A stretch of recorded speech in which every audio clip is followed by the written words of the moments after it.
Hello once again, my brothers and sisters. What an exciting day we have before us. We get to study 2 Kings chapter 8.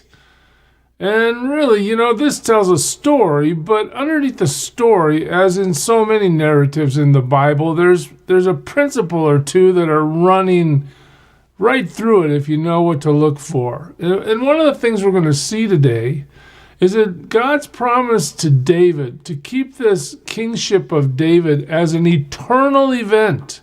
Eventually, you and I who understand the New Testament to some degree anyway, we know that Jesus will eventually sit on the throne of David. That's the King of Kings and Lord of Lords. And God's going to keep his promise to David, but it turns out that the dynasty of David is filled with corrupt, evil kings that God normally would judge severely and wipe out.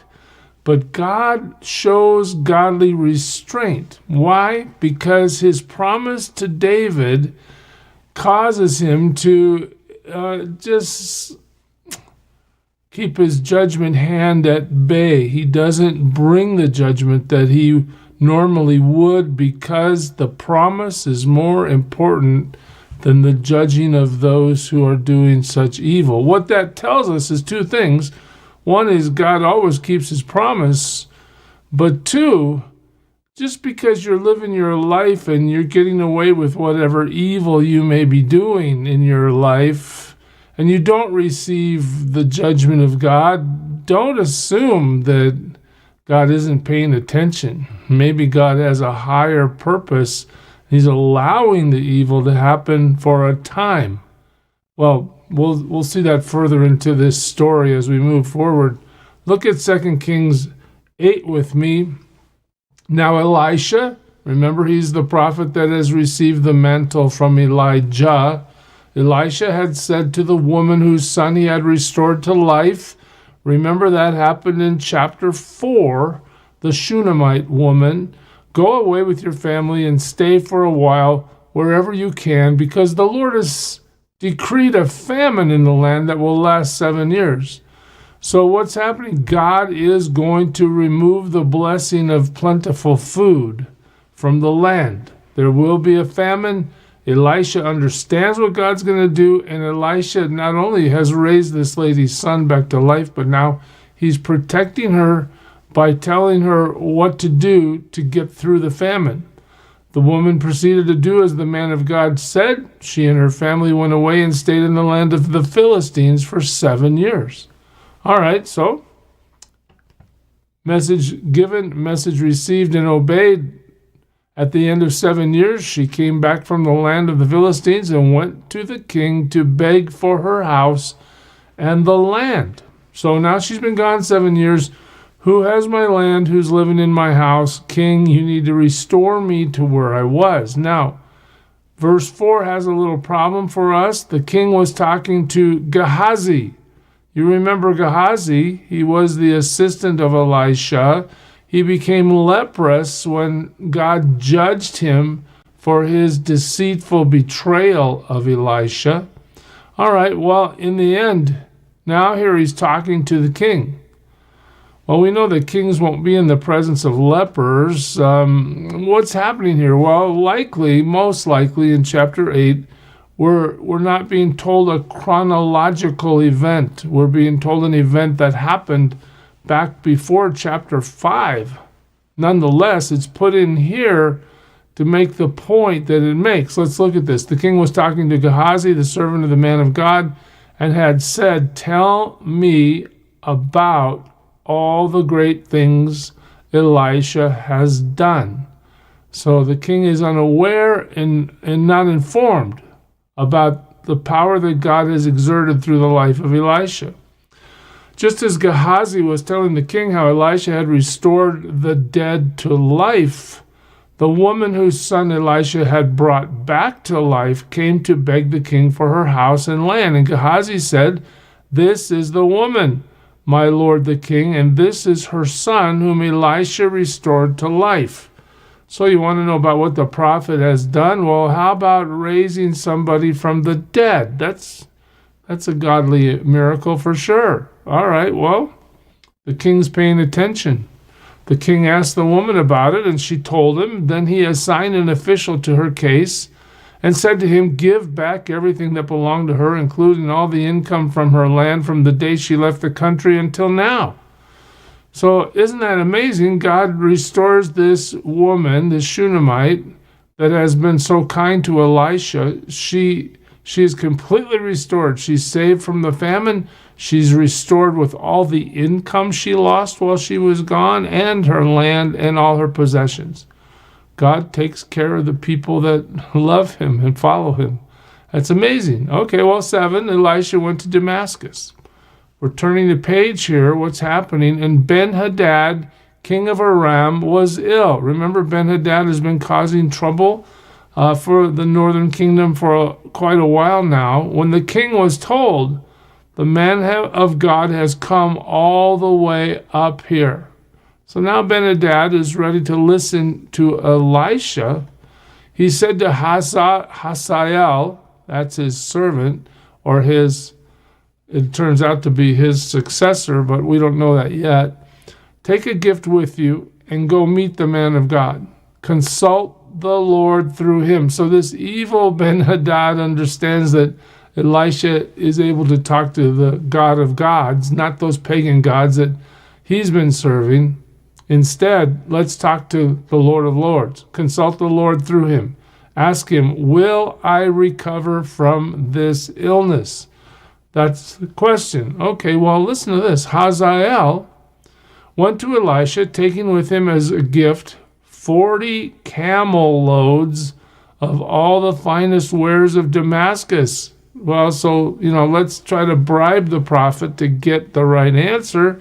He went in, he stood before him, he said, "Your son," look at this, "your son, Ben-Hadad, king of Aram," nothing like a near-death illness to help you humble yourself. Now, Ben-Hadad, this mighty king who's been wreaking havoc for chapters, he's now the son of Elisha. He's humbling himself before the prophet.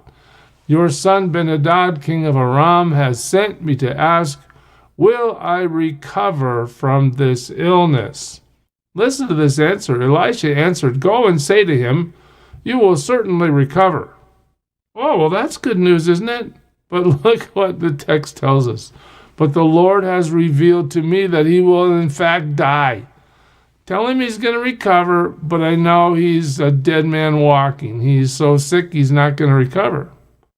And then look at this 11. He stared at him. This is Elisha staring at Hazael. He stared at him with a fixed gaze until Hazael felt ashamed. Oh, and here comes a turn that's amazing. Then the man of God began to weep. So picture this scene. Elisha staring at Hazael, and now Elisha starts crying. Wow, why? This is the powerful man of God. Why are you crying? "Why is my Lord weeping?" asked Hazael. Here's Elisha's answer. "Because I know the harm you will do to the Israelites." God has shown me what you're going to do with your life, and it's horrible. "Because I know the harm you will do to the Israelites," he answered. "You will set fire to their fortified places. You'll kill their young men with the sword. You'll dash their little children to the ground and rip open their pregnant women." Wow. So, Hazael, you might seem like you're an assistant to King Ben-Hadad right now, but you're going to be a terribly, terrible, wicked, evil person before it's over. Hazael said, "How could your servant, a mere dog, accomplish such a feat? The Lord has shown me that you will become the king of Aram." So we know Ben-Hadad's going to die, even though he's been told he's not going to die. And we know now that Hazael is going to become his successor. And the Lord knows all of these moves. The Lord is showing Elisha what's about to happen. God understands and is sovereignly in control of history. We can rest in his wisdom, understanding, and know that political things happen as God opens those doors. No matter what it looks like circumstantially, God moves the pieces on the board of history. Then Hazael left Elisha and returned to his master. When Ben-Hadad asked, "What did Elisha say to you?" Hazael replied, "He told me that you would certainly recover." But the next day he took a thick cloth, soaked it in water, and spread it over the king's face so that he died. Oh, now here's a moment to ponder. Hazael has told the king that he will recover, and Elisha's word perhaps is true that he could have recovered. But Hazael killed him, murdered him, assassinated him. Hazael succeeded him as king. So now we know that this wicked person, Hazael, has risen to power through assassination. In the 5th year of Joram, now we're going to have to pay attention to this. You know, the book of Kings is about kings, and we'll show it at the end, but pay attention to these names. In the 5th year of Joram, son of Ahab, king of Israel, when Jehoshaphat was king of Judah, Jehoram, son of Joshaphat, began his reign as king of Judah. So now we know that Jehoram is in the southern kingdom reigning over Judah. Joram, a very similar name but different guy, is a king of the north. All right? We're going to have reason to get confused here if we don't pay good attention. He was 32 years old when he became king and reigned in Jerusalem 8 years. He walked in the ways of the kings of Israel. That's the northern kingdom now, the wicked kingdom, those who have given themselves to pagan idolatry, as the house of Ahab had done. For he married a daughter of Ahab. Here's the line: he did evil in the eyes of the Lord. So we have Jehoram in the southern kingdom now declared as evil. But here's the verse for us. I hope you get this. Nevertheless, here it is, for the sake of his servant David, the Lord was not willing to destroy Judah. He had promised to maintain a lamp for David and his descendants forever. So the Lord holds his hand of judgment back, even though Jehoram is doing terrible evil in his eyes, intermarried with Ahab's family. In the end, God says, no, my promise to David overrides my judgment at this moment in history. In the time of Jehoram, Edom rebelled against Judah and set up its own king. So now we have some more political intrigue. So Jehoram went to Zaire with all his chariots. The Edomites surrounded him and his chariot commanders, but he rose up. He broke through by night. His army, however, fled back home. So there wasn't a great victory, but there wasn't a great defeat either. To this day, Edom has been in rebellion against Judah. Libnah revolted at the same time. So now there's great political upheaval in the southern kingdom. As for the other events of Jehoram's reign and all he did, are they not written in the book of the annals of the kings of Judah? Jehoram rested with his fathers and was buried with them in the city of David, that's Jerusalem. And Ahaziah, watch this. Ahaziah, his son, succeeded him as king. So now we have Ahaziah as king of the southern kingdom, the son of Jehoram. Okay, this is going to get exciting now. Watch this. In the 12th year of Joram, son of Ahab, king of Israel, so now we're up in the north, Ahaziah, son of Jehoram, king of Judah, began to reign. Now we're in the south. Joram's king in the north, Ahaziah's king in the south. All right. Remember that name. Ahaziah was 22 years old when he became king, and he reigned in Jerusalem 1 year. 1 year. He doesn't last long.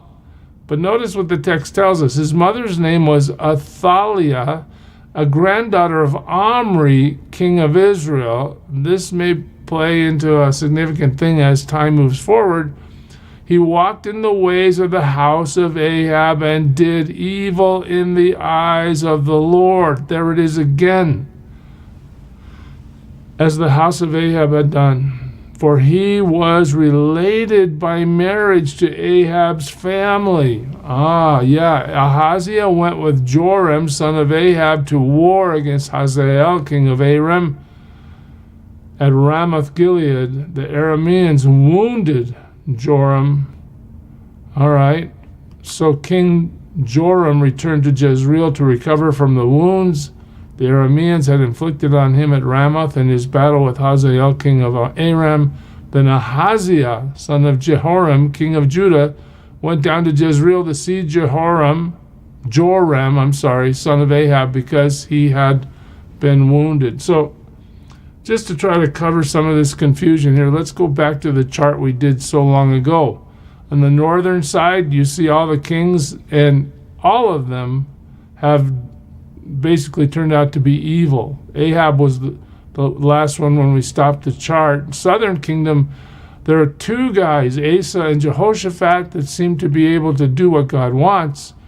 Ahaziah was added to the northern kingdom list. He reigned for 2 years. He did evil in the eyes of the Lord.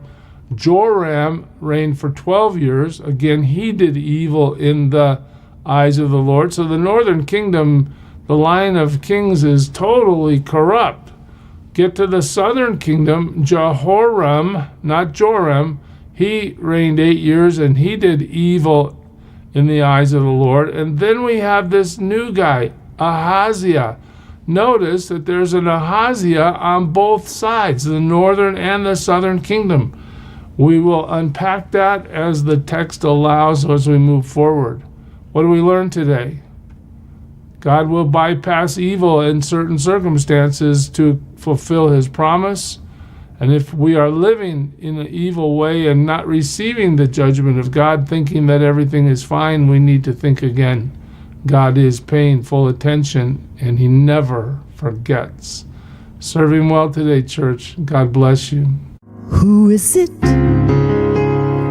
who for sinners shed his blood, and now for cleansing all can plunge beneath that flood? It's Jesus. But do you know who he is? He's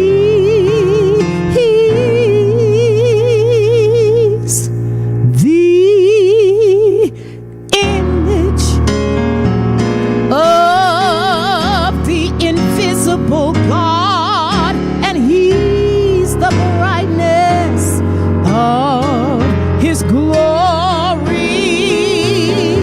the first, the last, the future, the past. He is God.